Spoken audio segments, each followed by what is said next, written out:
একটা মেসেজ এসেছে, রাত কটা আমি অনুমান করতে পারি না। তাকিয়ে দেখলাম গণফোরাম কেন্দ্রীয় আর আসে নাই, কমিটি পরে মানে কমিটি। আমি মনে মনে হাসলাম যে পথিকের কি ঘুমও নাই? সাধারণত এই মেসেজগুলো পথিকের কি ঘুমও নাই, এত রাতে মেসেজ? এটা বলে একটু হেসে ডান পাশে কাজ করে শুনলাম। কিন্তু সেই মেসেজটি ছিল পথিকের চিরনিদ্রার। সে এই ইহজগৎ ত্যাগ করে তখনই চলে গেছে পরলৌকিক জগতে।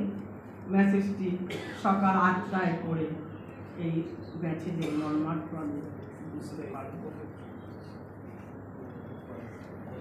তখনই হৃদয়ের মাঝে ছিল একটা হাহাকার। এই মাত্র যে মানুষটির সঙ্গে একসঙ্গে বসলাম, চা খেলাম, কথা বললাম, সভা করলাম, সেই মানুষটি এখন নাই।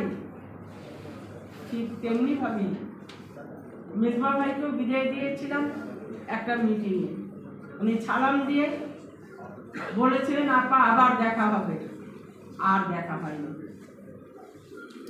দেখা হয়নি ফজলু ভাইয়ের মতো একজন বিনায়ী পুরাপুরি রাজনীতিবিদের জন্য, যিনি আপাতমাত্র একজন রাজনীতিবিদ ছিলেন, তার সঙ্গেও আর দেখা হলো না। তার সঙ্গে একটি মিটিংই শেষ দেখা হয়েছে।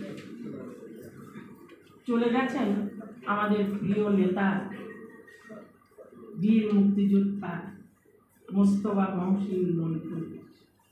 এই যে চলে যাওয়া, এই শূন্যতা হয়তো আমরা আর কোনোদিন পূরণ করতে পারবো না।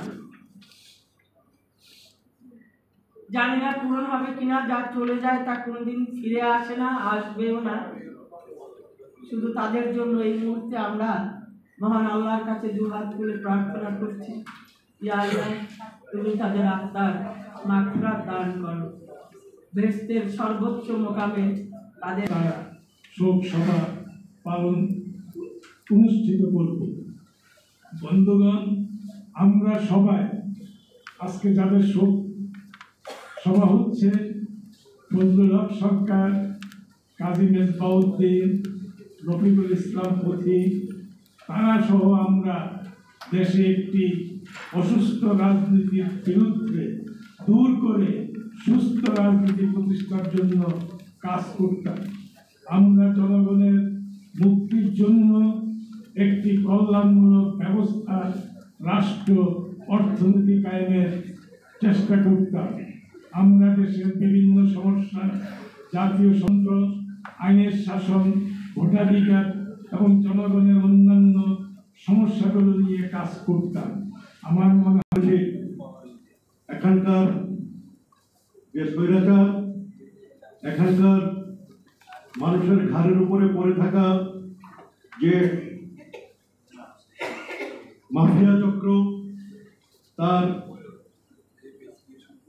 যে দুর্গ, সেই দুর্গ বের করার জন্য শ্রমিক শ্রেণীকে তার ন্যায্য পাওনা পাইয়ে দেওয়ার যে কঠিন কাজ, সেই কঠিন কাজটা আমরা চেষ্টা করেছি। এই কঠিন কাজের আমাদের যে প্রচেষ্টা, এসএসপির যে প্রচেষ্টা, সেই প্রচেষ্টার সাথে রফিকুল ইসলাম পথিক মাঠে, ময়দানে, কারখানায়, কারখানার গেটে, সকল জায়গায় আমরা যেখানে বস্তিতে কাজ করেছি, একসাথে কাজে কাজ করেছি। রফিকুল ইসলাম পথিক অর্থনীতির ছাত্র ছিলেন এবং গণফোরামের অন্যতম কর্ণধার, সভাপতি মন্ডলীর সদস্য জনাব সুব্রত চৌধুরী এবং গণফোরামের নেতৃবৃন্দ, কর্মী ভাই বোন, আমি কথা বলার প্রভাবে আমাদের সেই প্রয়াত তিন বন্ধুর আত্মার মাগফিরাত কামনা করছি এবং আমাদের সুগ্রস্ত পরিবারের প্রতি সমবেদনা জ্ঞাপন করছি। তিনজনই অত্যন্ত ঘনিষ্ঠ ছিল আমাদের, বিশেষ করে রফিকুল ইসলাম পথিক অত্যন্ত নিবেদিত প্রাণ একজন রাজনৈতিক নেতা, একজন রাজনৈতিক কর্মী। আমার মনে আছে গণফোরাম সংগঠনটা গড়ে তোলার জন্য বাংলাদেশের বিভিন্ন জেলায় যখন যেতাম তখন কিন্তু এই পথিক রফিকুল ইসলাম পথিক আমার সাথে যেত, বিশেষ করে